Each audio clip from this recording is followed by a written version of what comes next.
Plant से हैं या कोई मिनरल है या कोई एनिमल है। अच्छा पानी यार सब जी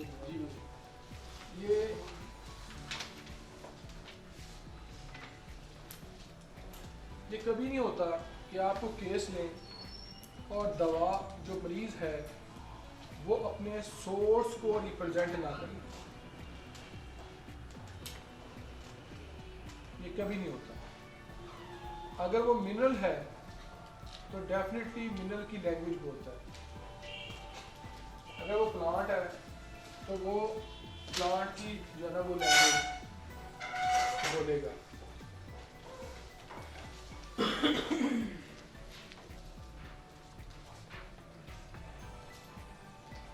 अब मैंने आपको पहले ही बताया था कि जितने भी लोग प्लांट होते हैं वो ज़िंदगी के मुख्तलिफ मामलात में सेंसिटिविटी शो करते हैं,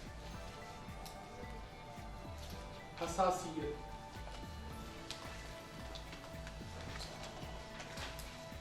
और जितने भी लोग एनिमल होते हैं उनके जो मसाइल होते हैं, आप कभी ना अच्छा इन चीज़ों को आप अपनी प्रैक्टिस में बाकायदा देखते रहें। जितने भी एनिमल अफराद होंगे उनके जो इशू होंगे वो जानवरों जैसे मामला। अब जानवर जो है जंगलों में क्या करते हैं, कुछ जानवर विक्टिम हैं, कुछ जानवर अग्रेसर हैं।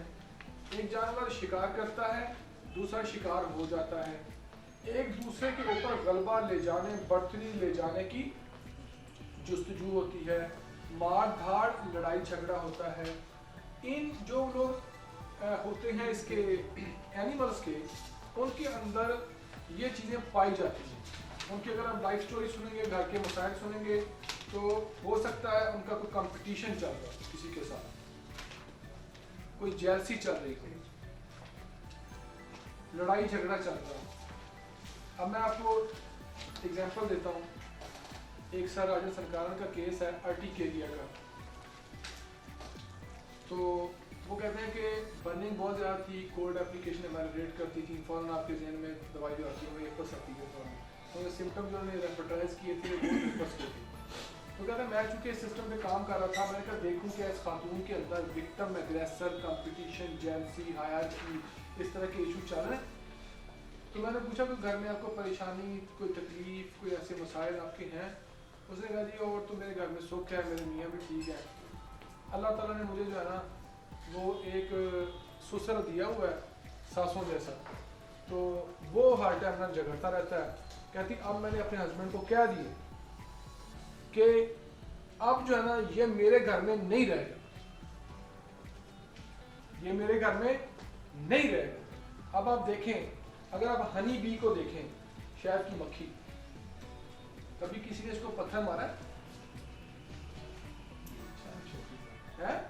नहीं छोड़ता, पत्थर मारे फिर आपको घर छोड़ के आती है, ठीक है, और आप अपनी गाड़ी से भी जल्दी पहुंच जाते हैं।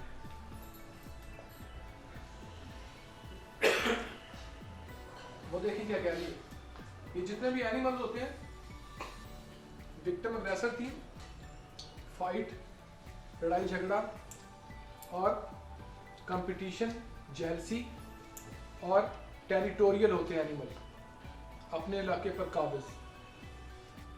ये कोशिश करते हैं कि अपना इलाका ना छोड़ा जाए। अब वो खातून ये समझ रही है कि ये जो घर है ये मेरी टेरिटरी है, इसमें रहने का सिर्फ मुझे हक है।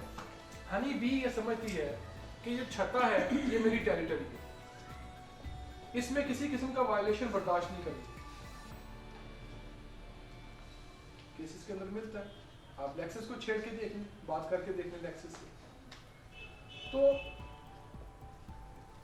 प्लांट के अंदर सेंसिटिविटी देखेंगे, एनिमल्स के अंदर आप ये विक्टिम अग्रेसर, जेलसी, कंपटीशन, ये चीज़ें आप देखेंगे। मतलब जो पूरा केस है उसका जो इमोशनल जो उसका थीम है वो इनके गिर्द घूमता है। और जो मिनरल्स होते हैं, जो हमारा आज का टॉपिक भी है, मिनरल जो है, ये जो पीरियोडिक टेबल आपके पास है, मैंने इसमें एलिमेंट पूरे लिख दिए ताकि आपको समझ आए कौन सा क्या एलिमेंट है। ये हमने केमिस्ट्री में पढ़े हुए हैं। अब ये पीरियोडिक टेबल पूरा आपका अवेलेबल है, होम्योपैथिक दवाएं बन चुकी हैं और ये वेल प्रूव्ड है।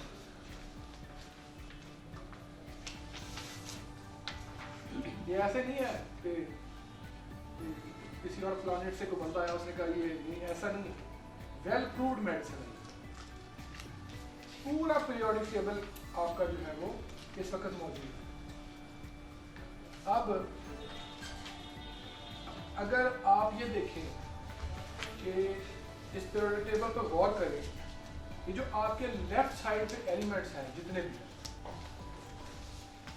भी एलिमेंट्स लेफ्ट साइड पर हैं, 10वें कॉलम से इस तरफ लेफ्ट साइड पर जरा देखें, मैंने एक एरो का निशान भी दिया हुआ ऊपर। 10वां कॉलम इसका सेंटर है, इसका सेंटर है, ठीक है ना। ये 10वें कॉलम से पीछे जो 9 कॉलम है, कॉलम नंबर 1 से लेकर कॉलम नंबर 9 तक, ये जितने भी एलिमेंट आते हैं, इनके अंदर इलेक्ट्रॉन जो हैं वो कम होते हैं। इनको अपना शेल मुकम्मल करने के लिए दूसरों के ऊपर इन्हिसार करना पड़ता है, और यही वजह है कि इन तमाम एलिमेंट्स के अंदर डिपेंडेंसी का एक एलिमेंट पाया जाता है। डिपेंडेंसी का एलिमेंट पाया जाता है। कल मेरे एक दोस्त आए, वो मैंने कहते बच्चे के ना टॉन्सिल्स हैं, तो इसको जो ना आप देखें, अब जिस शेल के इलेक्ट्रॉन ही नहीं पूरे, उसने ज़्यादा दूसरों की तरफ ही देखना ना। अगर मेरा हाथ खाली है तो मैंने दूसरों की तरफ देखना। तो वो बच्चा जो था, उसको जाहिर साहब का बेटा, उन्होंने कहा कि मैंने कहा बेटे आपकी केस टेकिंग करनी है। मैंने बच्चे को अलग लेके बैठना था केस टेकिंग करने के लिए, तो वो बच्चा ना कि मैं नहीं जाता। अच्छी भली उसकी उम्र है, तो छोटा बच्चा नहीं है। मैं हैरान हो गया, और मैंने अपनी केस टेकिंग फॉर्म पे पहले लिखा है। उसका बाप है तू जा यार, चल जाकर बैठ जा, मैं भी आ जाऊंगा। नहीं आया, बिठाया उसको, बाप चला गया, फिर बाप के पीछे भाग गया। मैंने देखा कि इसको अपनी बात बताने के लिए ये दूसरों पे डिपेंड कर रहा है।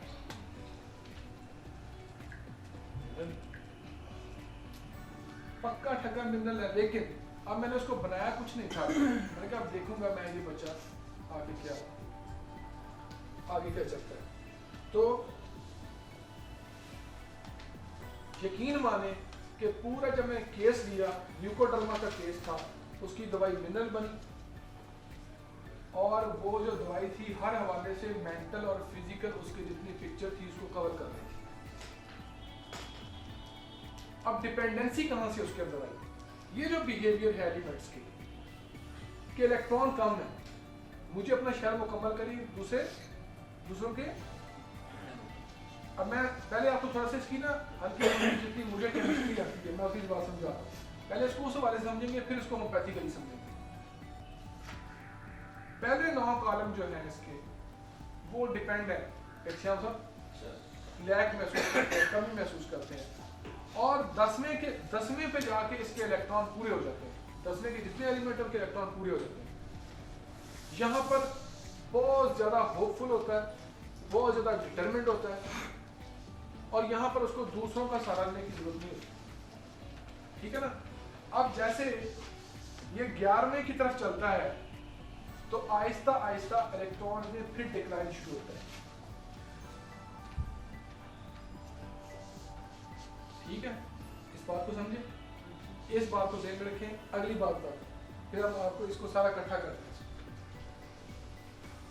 ये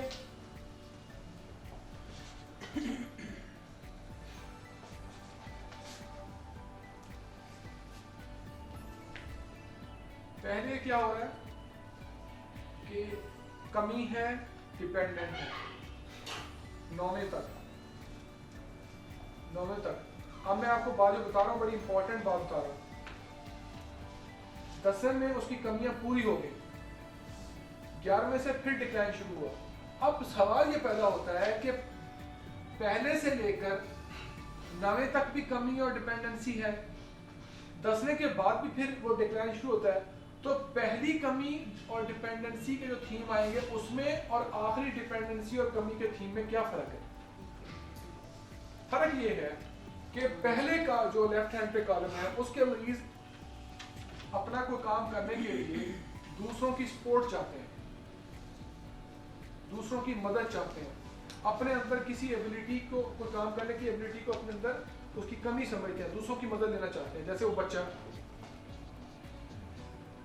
बच्चा जो है वो चाह था मेरा बाप आके बैठे, तो फिर जो है जो दूसरी साइड पे कमी है, राइट साइड पर, उस कमी में मुझे समझता है कि अब मुझे किसी की सपोर्ट नहीं मिलेगी, कमी जरूर हो रही है, मैं डिपेंडेंट भी हूं लेकिन मेरा कुछ सहारा बनने वाला कोई नहीं है, अभी जो कुछ भी है मुझे अकेले ही करना,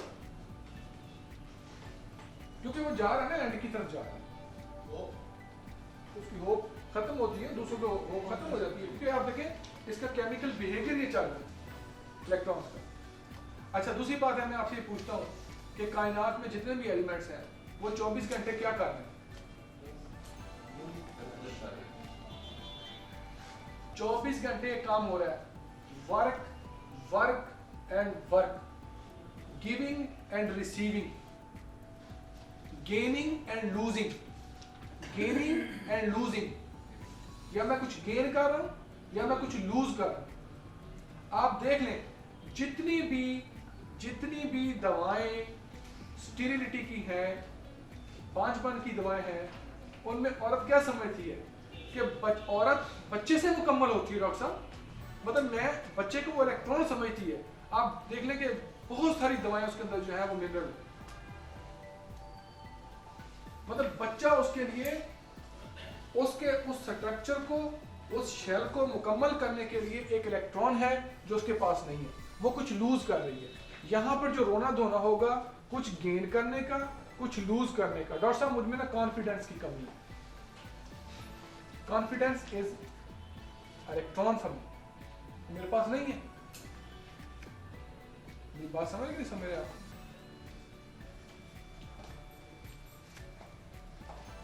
कुछ गेन करना, कुछ लूज करना, और हर वक्त परफॉर्मेंस में लगे हुए हैं, हर वक्त एक्टिविटी लग रही है, एलिमेंट्स में मौजूद है, ठीक है। और अगर आपके पास मरीज आएंगे तो उनके इश्यूज पता क्या होंगे? उनके इश्यूज भी यही होंगे, या वो कुछ लूज कर रहे हैं अपनी लाइफ में या कुछ गेन कर रहे हैं, ठीक है। इश्यूज क्या होंगे? केयर के, नॉरिशमेंट के, परफॉर्मेंस के, रिस्पॉन्सिबिलिटी के, ये मिनरल्स की क्वालिटीज है, ठीक है, रिस्पॉन्सिबिलिटी के। अब ये हुआ क्या कि डॉक्टर साहब ने ये किया कि जो आपके पहले 7 आपकी रोज है ना केमिस्ट्री के पीरियोडिक टेबल की, उन्होंने जिंदगी के हमारी जो लाइफ हमारा पीरियड है इसमें उन्होंने मुख्तलिफ हमारे फेजेस में उसको कन्वर्ट कर दिया। वो कहते हैं कि एक फेज वो होता है जिंदगी में इंसान के जब वो माँ के पेट में होता है, उनको उन्होंने पहली रो से लिया। अच्छा, जो माँ के पेट के अंदर बच्चे की सोच होती है वो मैं आगे आपको चल कर बताऊंगा। मैं तो स्टेप बाय स्टेप उन चीज़ों को आप थोड़ा सा डाइजेस्ट करते रहे, हम आगे बढ़ते रहे। तो ह्यूमन डेवलपमेंट के थ्रू उन्होंने समझाया ये सारा कुछ। 7 आपकी रोज, एक तो कॉलम है, एक रोज है, ऐसे ही है ना, 18 कॉलम है और 7 रोज है। अब ये कि पहला जो उन्होंने रो कही है वो एग्जिस्टेंस की कही। ये वो रो है जब माँ के पेट में बच्चा होता है, फिर क्या होता है, वो बच्चा जो है वो एक टाइम आता है जब माँ से सेपरेट होता है। दूसरी जो रो है ना वो सेपरेशन की है। पहली रो किस चीज़ की? एग्जिस्टेंस की। दूसरी रो क्या है? सेपरेशन की। और जब माँ से बच्चा जुदा हो जाए, सेपरेट हो जाए, मैं रोज आपको पढ़ा रहा हूँ, ये रोज देख रहे हैं, जब माँ से बच्चा जुदा हो जाए तो फिर क्या होता है, फिर उसका आपने नाम रखना होता है, उसको आपने एक आइडेंटिटी देनी होती है, उसको आपने एक शनाख्त देनी होती है। ऐसा ही है ना, ऐसा ही है कि नहीं है? उसका नाम रखते हैं जी गुल खान, किस कबीले से? यूसुफ जई कबीले से, ठीक है ना। उसकी एक आइडेंटिटी बनती है। फिर कौन करता है? वो उसके वालिदैन उसके लिए केयर करते हैं, उसको खाना प्रोवाइड करते हैं, उसको पढ़ाते हैं, उसको लिखाते हैं। फिर उसकी ज़िंदगी में अगला फेज़ आता है, जब वो बच्चा पढ़ जाता है, डिग्री ले लेता है, इंजीनियर बनता है, डॉक्टर बनता है, लॉयर बनता है, जो कुछ भी बनता है, फिर उसकी लाइफ में अगला फेज़ क्या आता है कि वो नौकरी की तलाश में निकलता है। फिर उसके इशू शुरू होते हैं सिक्योरिटी के।